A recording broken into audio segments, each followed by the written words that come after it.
নমস্কার, আরও একটা নতুন ব্লগে সকলকে স্বাগত। চলো, তো এখন যাচ্ছি হচ্ছে ঈশানদের স্কুলে। মাদার্স ডে উপলক্ষে একটা ছোট্ট প্রোগ্রাম ছিল, তার সাথে নজরুল এবং রবীন্দ্রনাথ ঠাকুরের জন্মদিন উপলক্ষে একটা ছোটো অনুষ্ঠান ছিল।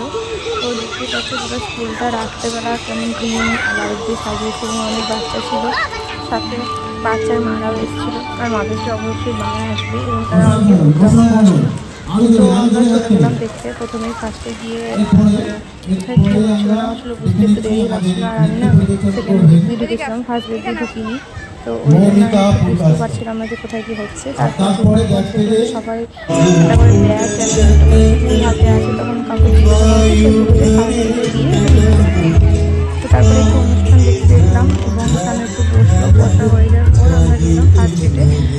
ফার্স্ট গেটে যাওয়ার পর আপনাকে হ্যাপি মাদার্স ডে কি বলে ওটা ব্যাচ দেওয়া হলো। তারপর এখানে দেখলাম ভালো ডেকোরেশন, কত গোলাপ রাখা ছিল। আর দেখো এখানে লেখা ছিল হ্যাপি মাদার্স ডে। এরকম একটা মানে যেখানে সেলফি জোন টাইপের, এখানে তুমি সেলফি তুলতে পারো। আর এই দেখো এরপর ঈশান ওর ফ্রেন্ডকেও পেয়ে গেছিলো। এই যে এই ফ্রেন্ডের নাম হলো অগ্নি আর ঈশান একসঙ্গে খেলছিল এবং ওরা বেশ ভালো ফ্রেন্ড। স্কুলেও ওরা একই সেকশন এবং একসাথে থাকে।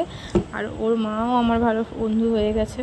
তো যাই হোক, বাড়ি ফেরার সময় ভাবলাম যে দেরি হয়ে যাবে, তো তার আগে আর একবার আমরা এখানে গিয়ে ছবিটা ক্লিক করে নিচ্ছিলাম। যে কিন্তু লাইটের জন্য ছবিটা অতটা ভালো আসছিল না। আর উপর থেকে যদি একটা লাইট দেওয়া হতো তাহলে হয়তো ছবিটা ভালো আসতো।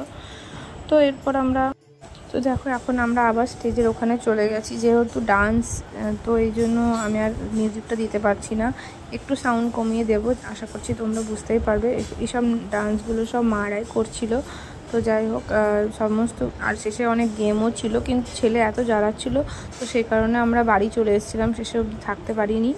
তো দেখতেই পাচ্ছ। আর এই যে সাইডে ব্যাচগুলো দেখতে পাচ্ছ না লাগানো আছে, এই ব্যাচগুলো কিন্তু আমরা বানিয়েছি, মানে স্কুল প্রজেক্ট হিসেবে দেওয়া হয়েছিল। প্রত্যেকটা স্টুডেন্টকে 2টো করে বানাতে হবে। তো নাচটা ভালোই করছিল, কিন্তু গানটা আমি দিতে পারছি না কপিরাইট ক্লেমের জন্য। তো যেহেতু গানটা দিতেই পারছি না কপিরাইট ক্লেমের জন্য, তো একটা গল্পও করা হোক, একটু তোমাদের সাথে আজকে গল্পও করি একটু, চলো। তো মাদার্স ডে বলে যে আমরা একটা দিন পালন করছি, সেটা ঠিকই, সবাই মায়ের ছবি দিয়ে সবাই স্ট্যাটাস দেয়, আমিও দিয়েছি, আর এখানে ফেসবুকে, হোয়াটসঅ্যাপে, ইউটিউবেও দিয়েছি। কিন্তু একটা কথা কি জানো, মাদের নির্দিষ্ট হয়তো কোনো দিন হয় না, প্রত্যেকটা দিনই মাদের দিবস, মাতৃ দিবস, মাদার্স ডে। কিন্তু কেউ বলতে পারো তবুও তো আজকের দিনটা একটু অন্যরকম। হ্যাঁ, সত্যি অন্যরকম। রোজ হয়তো আমরা মাকে আলাদা করে বলতে পারি না যে মা তোমাকে কত ভালোবাসি, বা দেখো মা আজকে তোমার দিন, তোমার জন্য একটা কেক এনেছি, কি তোমার জন্য একটা গিফট এনেছি। তো ঠিক আছে, রোজ যেহেতু সেটা করতে পারি না, ওই জন্য একটা নির্দিষ্ট দিন এটা করা যেতেই পারে, তাই না বলো? তো আমি চাইবো তোমরাও একটা দিন অন্ততপক্ষে মাকে জানাও যে মা, তোমার জন্য আমি পৃথিবীতে এসেছি, তোমাকে অনেক ধন্যবাদ যে তুমি আমাকে জন্ম দিয়েছো। আমিও আমার মাকে এটাই বলতে চাই যে তুমি আমাকে জন্ম দিয়েছো, তোমার জন্য আমার পৃথিবীতে আমি আলো দেখতে পেয়েছি, তোমাকে আমার অনেক অনেক ধন্যবাদ। তুমি ভালো থেকো এবং পৃথিবীর সকল মা ভালো থাকো। আরও একটা কথা, সেটাও না বললেই নয়, যে আমরা যারা মা হয়ে গেছি বা মাতৃত্ব জিনিসটা ফিল করেছি, তারাই একমাত্র জানি যে মা হওয়া কতটা বড় কথা। সত্যি মা না হলে বোঝা যায় না যে মা হওয়াটা কী জিনিস। আমিও এখন বুঝিনি, যখন আমার একটা 5 বছরের বাচ্চা, তাকে মানুষ করা, তার পিছনে ছোটা, তাকে সময় নেওয়া, তাকে ঘুম পাড়ানো, তার পটি পরিষ্কার থেকে শুরু করে তার সমস্ত কিছু করা, তখন বুঝতে পারি সত্যি মা হওয়াটা মুখের কথা নয়। আমার মাও হয়তো আমার জন্য এরকমই করেছে, হয়তো না বলবো, আমার মাও আমার জন্যও করেছে এতগুলো কাজ, এরকম কাজ। তবু আজকে হয়তো আমি মাকে অনেকবার অনেক কিছু বলেছি ভুলভাল, তো রাগের মাথায় অনেক কিছুই মাকে বলা হয়ে গেছে, তার জন্য মায়ের কাছে ক্ষমা চেয়ে নেব। আজকে ভিডিওর থ্রুতে এটাই বলবো যে ঠিক আছে, মাতৃদিবসে মায়ের কাছে ভালোবাসাও জানাতে যেতে পারে, মায়ের কাছে ক্ষমাও জানানো যেতে পারে মাকে। তো এই আর কি, এটুকুই।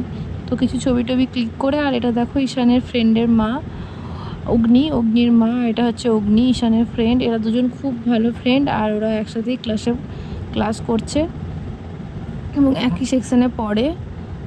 তো এইভাবেই দিনটা শুরু হলো, এইভাবেই দিনটা শেষ হয়ে গেল। কখন যে কীভাবে দিনটা শেষ হয়ে যায় সত্যি বোঝা মুশকিল হয়ে যায়। আর এই সানডেটা আমার কাছে সত্যি একটা মানে হ্যাট্রিক ডে ছিল আর কি।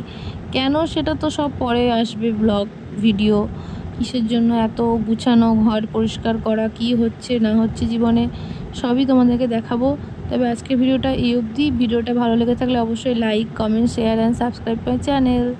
Thank you for your support এবং থ্যাংক ইউ 441